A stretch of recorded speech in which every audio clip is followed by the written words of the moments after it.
Kebenaran ontologik artinya kebenaran yang dimana kebenaran itu dilihat dari objeknya. Kalau kebenaran proporsional tadi itu dilihat dari pernyataan. Itu intinya ya. Kunci kata itu. Kalau ontologik objeknya ada dan tidak ada. Objektif dia benar secara objektif. Tadi secara empiris, secara objek bahwa tembok ini warna putih. Kamu mau bawa ke Amerika, mau bawa ke Arab, dia tetap putih, kecuali dia buta warna atau dia buta, tidak bisa melihat. Tapi selama dia normal, sebagai objeknya dia adalah putih. Nah, tapi itu relatif misalnya begitu. Putih itu kan beda-beda nanti perspektif manusia. Nah, maka kita menggunakan subjek. Urusan keduanya bahwa putih itu apa? Itu namanya hermeneutik dan dia person, individu. Objeknya tidak bisa berbohong. Orang yang melawan objektif dia melawan realitas. Kebenarannya itu benar adanya, sesuai adanya. Batu itu keras. Nah, ada kok batu yang lunak. Itu urusan kedua. Urusan perspektif manusia. Rifait ganteng, bisa gitu. Maka Rifait dengan kata ganteng dihukumi. Itu kan hukuman itu. Hukuman bagi Rifait dia ganteng. Benar dan tidaknya itu masuk pada perspektif manusia. Makanya kalau misalnya Jack mau menyatakan bahwa kepada seseorang, apalagi dia cewek, Adinda saya ingin jujur dengan kamu apa adanya, bahwa kamu ini cantik, kamu ini begini. Nah sebenarnya kalau di subjektif tidak ada yang apa adanya, tidak ada. Jadi jangan keliru di situ. Kalau sesuatu itu sudah kamu perspektifkan, maka tidak ada yang apa adanya. Semuanya tergantung subjektif kamu. Tidak ada yang apa adanya. Saya menilai kalian ini apa adanya. Tidak ada, itu bohong itu. Tidak ada yang apa adanya. Yang apa adanya itu ketika dia objektif. Maka menilai sesuatu sesuai apa adanya. Ketika ini putih, ya putih, selesai. Tidak ada relatifnya. Apakah benar ini putih, warna tembok putih? Apakah itu relatif? Nah, kata relativitas seperti yang diteorikan oleh Albert Einstein itu hanya ada pada subjektif. Ketika ranah kebenaran itu ranah subjektif, maka kebenaran itu relatif. Ketika kalian cantik dan ganteng, itu relatif. Karena dia subjektif. Tapi kalau dia itu manusia, itu objek. Ahmad manusia, selesai. Jadi kebenarannya berdasarkan objek. Nah, objek itu dilihat dari segi objeknya bagaimana, dan bagaimana objek itu dinilai oleh subjek.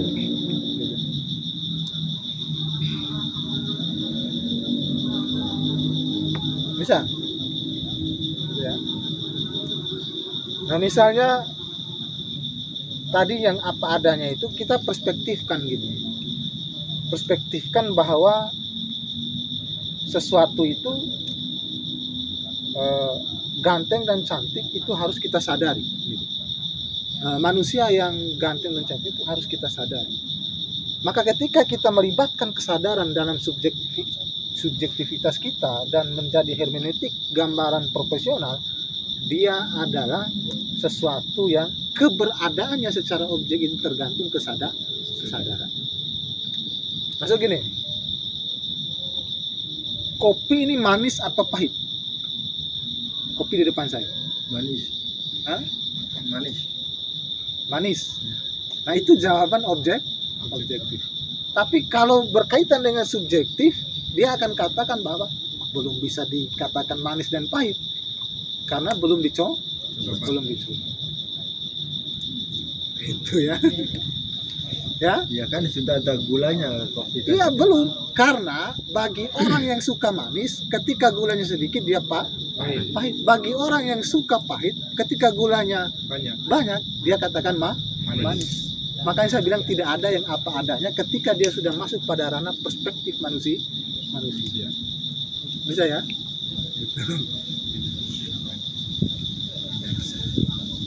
Kalian mau gombal pacar kalian, kamu itu cantik, kamu itu baik, itu bohong itu. Kalau coba saja ada perempuan di sini dia akan paham. Gombal itu bohong, karena gombal itu adalah wilayah perspektif. Sudut pandang. Kenapa dia akan, kalau kita membawanya ke status kebenaran, maka dia relatif. Kalau objek, nah dia benar apa adanya.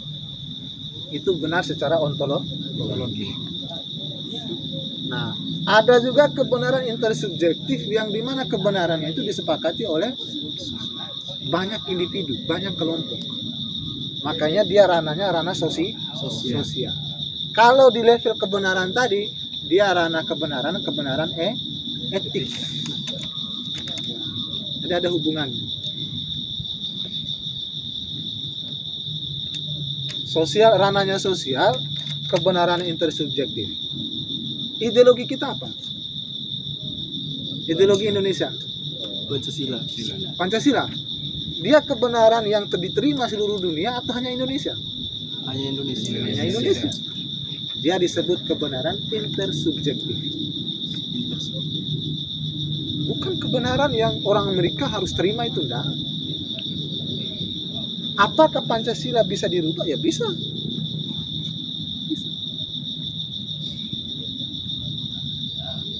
Selama kamu punya kelompok yang kuat dan mau merubahnya dengan dalil yang pas, yang rasional. Kenapa burung Garuda menjadi burung lambang Indonesia? Kenapa bukan burung raja, burung pipit, burung beo, atau burung hantu yang memang ciri khas Indonesia lah gitu? Atau bukan komodo misalnya, yang memang betul-betul menambah devisa negara? Kenapa? Kalau kita mengarah kepada kebenaran rasional, tidak masuk dia, karena dia masuk kepada ranah sosial. Sifat kebenarannya intern subjektif, disepakati oleh founding father kita dahulu. Benar bagi orang Indonesia.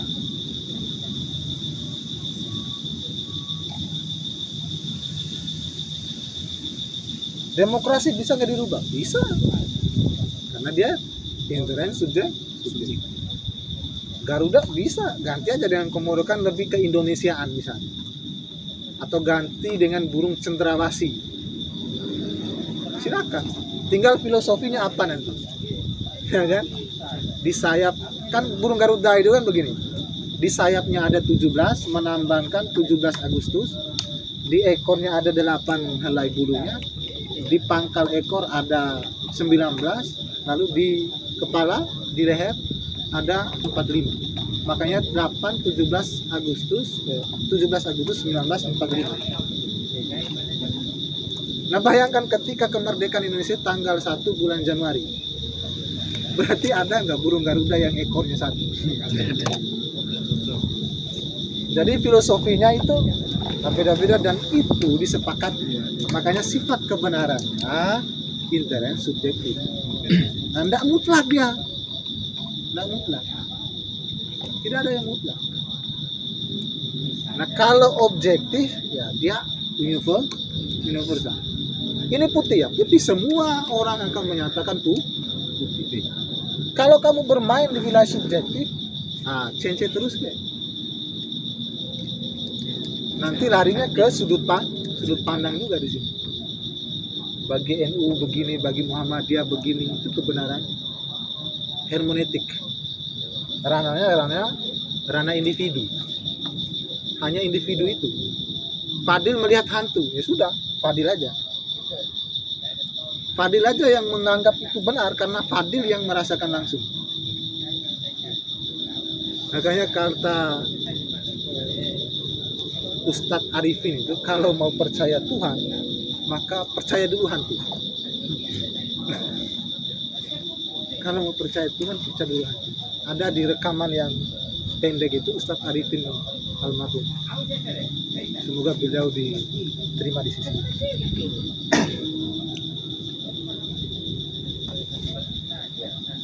Nah, Bima, Kesultanan Bima itu lambangnya itu adalah Bangga Baru, burung berkepala dua.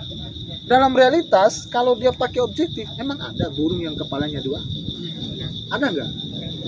Tapi kenapa disepakati harus burung kepala dua? Sementara itu tidak ada realitas. Nah, itu tidak benar kata mereka yang objektif. Sudah, ini kan kelompok kami, ngapain kamu ganggu? Kalau memang ada yang lebih rahasia silakan gitu.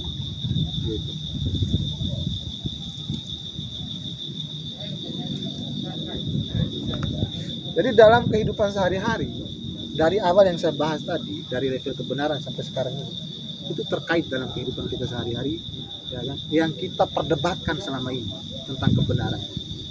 Persoalannya di mana? Tidak bertemunya pembahas. Kalau dia saling bertemu, dia mencapai kesimpulan yang valid. Nah, kalau kamu mau mengkritik burung Bangga Baru harus dirubah, maka menggunakan kebenaran yang subjektif. Rasio yang kamu bawa itu harus yang sifatnya sifat mitologik. Karena burung Bangga Baru itu burung mitologik. Jangan bawa bahwa harus burung pipit atau burung Bima ini apa yang sebenarnya? Atau burung hantu? Gede beraja-raja ini.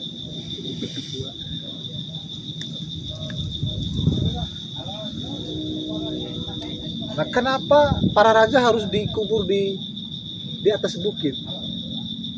Nah, pasti ada filosofinya. Apakah filosofi itu adalah kebenaran mutlak? Nah, dia sifatnya intern subjektif. Kenapa? Karena ada di kampung lain atau di daerah lain yang raja-rajanya juga dikubur di dataran rendah, bukan di bukit. Jadi adanya istilah majalah bodahu dana terha adalah kebenaran sosial yang sifat kebenarannya itu intern subjektif. Bisa ya?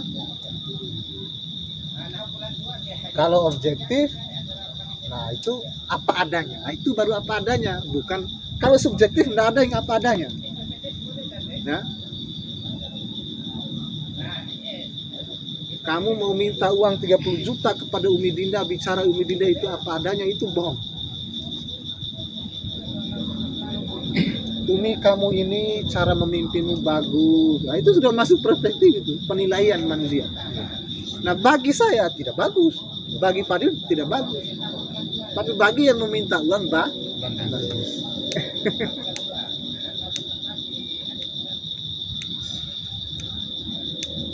Jadi belajar dari sini supaya kalian bisa menganalisa tentang sosial ini dengan benar dan baik, dan kritiknya kalian itu berkualitas. Janganlah kritik itu yang melanggar kode etik, tuve kata-kata itu. Tidak etis bagi mahasiswa yang katanya itu sebagai elit intelektual. Kan mahasiswa itu elit intelektual. Kenapa elit intelektual? Sekolahnya paling banyak, ya kan?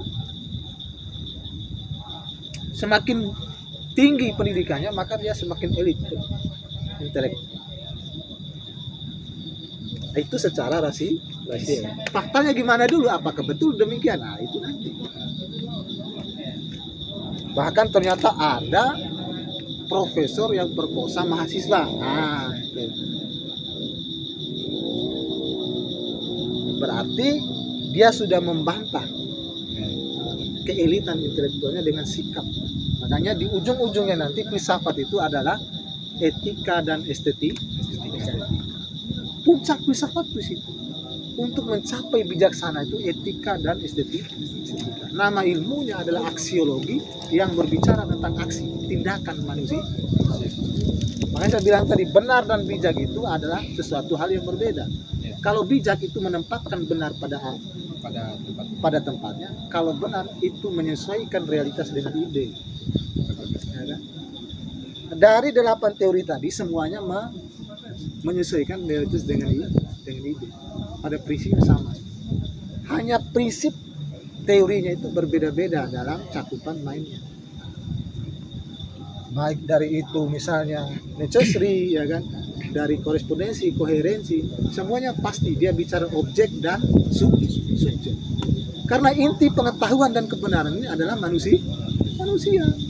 Perdebatan panjangnya adalah pada sisi apakah status kebenaran itu dari sisi manusianya atau dari sisi objeknya.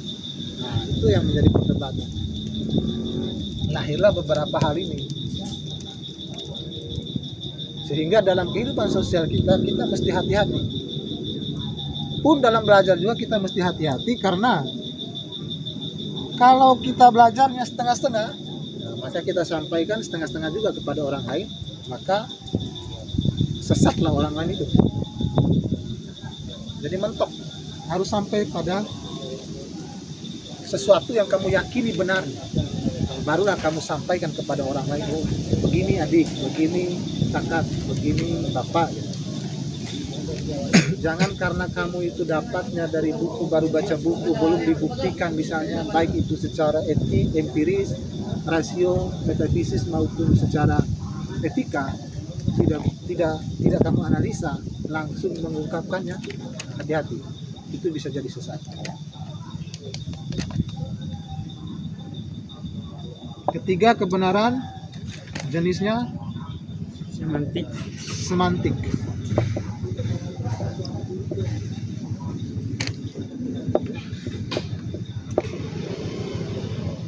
Pertama, tekstual.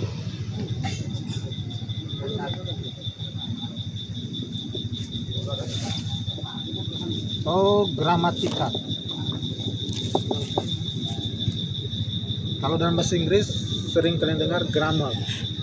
Grammar itu tata bahasa.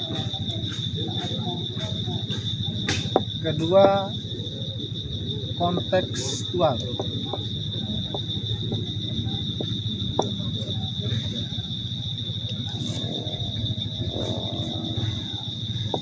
Ini fakta.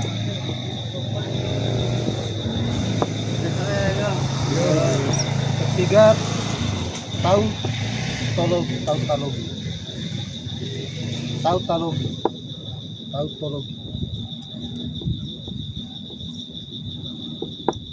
Semantik, tahu semantik kan? Kalau kalian pernah baca buku tentang hermeneutik simbolik, ini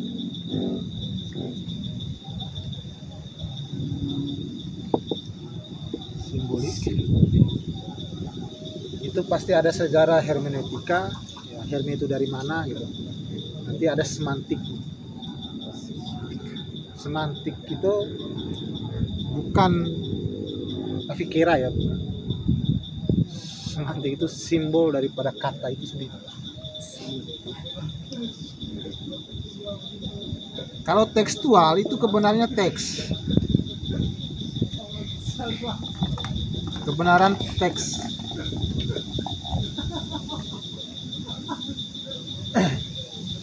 Secara tekstual, secara gramatikal dia benar. Bahasa-bahasa dalam Al-Quran itu secara tekstual dia benar. Atau misalnya salah satu yang mungkin lebih dekat, bahwa kalau kita mau membersihkan diri, ya kita harus misalnya sikat gigi. Dalam sunnahnya dia harus pakai siwak. Misalnya siwak, tahu siwak? Ya, kita pakai siwak. Itu tekstual. Nah, pada kontekstualnya zaman dulu, pada saat hadis itu keluar, apa sunnah itu keluar, diungkapkan atau dilaksanakan, dia secara kontekstual benar. Karena pada saat itu tidak ada sikat gigi. Jadi teksnya benar, secara gramatikal benar. Jadi yang dinilai hanya teks, hanya teks yang dinilai. Status kebenaran teks itu benar dan salah, nah, itu hanya pada wilayah teks. Atau dalam bahasa linguistik itu namanya grammar. gramatikal. Nah, ada juga kebenaran semantik ini yang tidak boleh hanya sebatas teks. Teks harus sesuai dengan konteks. Nah, maka lahirlah satu kebenaran yang harus ada kontekstualnya. Maka teks itu harus sesuai dengan kontekstual. Jangan pakai mobil karena pada zaman Rasulullah tidak ada mobil. Itu Wahabi. Nah, itu sudut pandangan orang-orang di dalam aliran Islam kita. Tetapi kata yang kontekstual, tidak masalah. Pada zaman dulu transportasinya memang onta. Tapi sekarang secara kontekstual zaman sudah maju, kita terserah mau pakai mobil atau tidak. Jangan pakai pengeras suara mic, itu bid'ah. Itu sering terjadi. Hal-hal begini ini biasanya terjadi di dalam agama. Tidak mampu mencocokkan antara teks sama konteks. Bahkan di dalam kehidupan kita sehari-hari, kadang-kala kalau kita tidak mampu mencocokkan antara teks sama kontekstual, kita bisa terjebak pada kesalahan, kekeliruan. Bisa gini, sunnahnya adalah kita harus membersihkan gigi. Bagi sudut pandang orang tertentu bahwa ketika membersihkan gigi itu pada zaman Nabi harus pakai siwak, maka sekarang harus pakai siwak. Jadi sekarang kita memaksakan diri untuk mengikuti cara Nabi membersihkan gigi menggunakan siwak. Nah, bagi mereka yang aliran ini, dia itu sunnah itu harus selaras dengan teks. Tetapi kalau orang yang melihat kontekstual, dia akan melihat substansi teks. Substansi teks tadi adalah membersihkan, gitu kan? Substansinya membersihkan. Maka menjadi benarlah kontekstualnya ketika kita gunakan, kan ada sikat gigi. Sikat gigi lebih bersih dari siwak karena bagian dalam juga disikat. Bisa?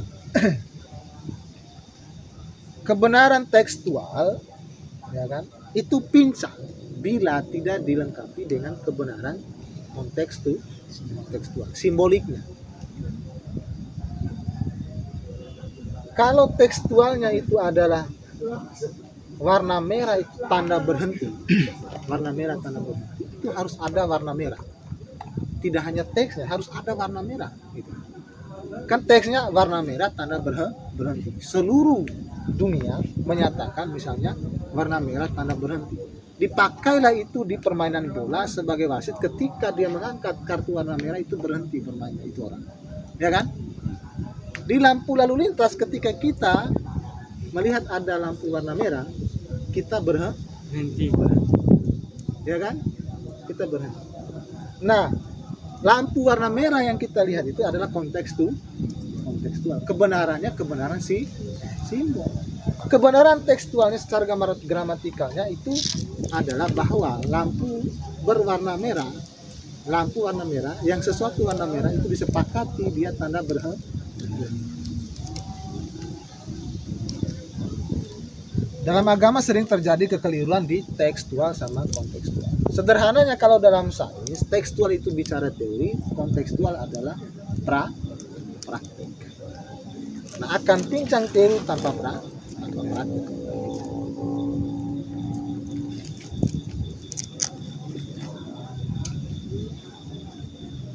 Kalian pernah sadar nggak ketika kalian berhenti di lampu merah itu apa yang terjadi?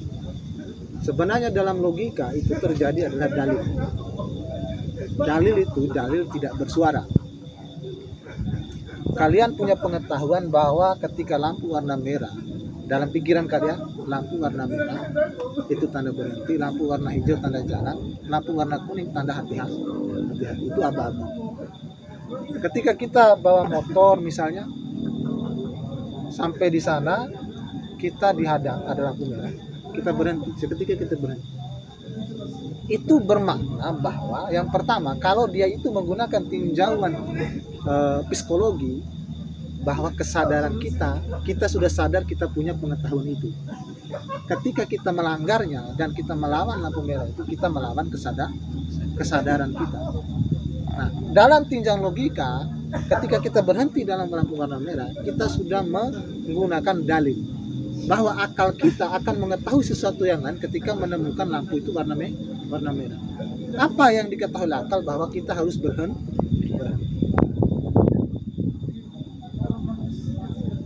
Kita langsung jalan ketika warna hijau. Itu tanpa kita jalan saja gitu ya. Begitu lampu hijau jalan, lampu merah berhenti. Tapi terkadang kita terobos. Nah, lampu merah itu adalah simbolik. Kalau dalam bahasa logika itu adalah dalil tidak bersuara. Tanpa suara dia sudah memberikan tanda kepada kita bahwa kita harus berhenti. Pernah nggak kita bertanya soal itu? Kita pasti berhenti di situ. Kalau tekstual dia kebenaran gramatikal hanya pada teksnya benar. Tautologi ini apa ya contohnya? Putaran. Kebenarannya itu berputar. Kebenaran berputar. Contoh yang lagi viral di TikTok itu begini. Ada yang lagi viral di TikTok itu. Ada seseorang yang mau masuk ke dalam WC, mungkin karena pernah nonton. Ya kan? Saya mau mandi. Kalau saya mandi, saya bersih. Kalau saya bersih, saya ganteng. Kalau saya ganteng, saya disukai cewek. Kalau saya suka cewek, saya pacaran. Kalau saya pacaran, saya melakukan zina. Kalau saya melakukan zina, saya berdosa. Berarti saya tidak disukai oleh Tuhan. Artinya, saya tidak boleh mandi. Nah, itu tautologi namanya. Jadi tautologi itu kebenarannya ya dia berputar. Tapi mainnya wilayah gramatikal. Makanya saya bilang itu kebenaran semantik. Dia bermain wilayah kalimat, wilayah kata-kata, wilayah bahasa. Di semantik ini kebenaran yang dilihat dari tutur kata, ya bahasa. Tautologi ini begitu. Rokok. Kalau saya rokok, saya semangat belajar. Ya kan? Kalau saya semangat belajar, nilai saya bagus. Kalau nilai saya bagus, kuliah saya akan cepat. Kalau kuliah saya cepat, orang tua saya bahagia. Kalau orang tua saya bahagia, saya mendapat pahala. Berarti rokok membuat saya mendapat pahala. Itu tautologi. Ini ada kebenarannya, itu dibuat oleh mereka yang suka puisi, yang suka anekdot. Pernah dengar anekdotnya Sa'di tentang Nabi Musa yang lagi menyelamatkan orang yang menguburkan dirinya dalam pasir itu. Itu anekdot. Kita mau buat apa-apa, dia pakai tautologi. Awal-awalnya wilayah analisisnya di situ. Misalnya kita mau analisis matahari. Matahari punya cahaya. Cahaya sumber dari mana? Misalnya sumber cahaya dari cahaya. Salah misalnya. Kita cari. Sampai misalnya kita temukan bahwa sumber cahaya dari cahaya. Maka cahaya ada lagi cahaya. Di atas cahaya ada cahaya. Apa cahaya yang lebih tinggi? Nah, kita cari lagi. Nah, sampailah kita misalnya kesimpulannya, analisisnya. Allah. Berarti matahari sumbernya dari A. Nah, itu tautologi.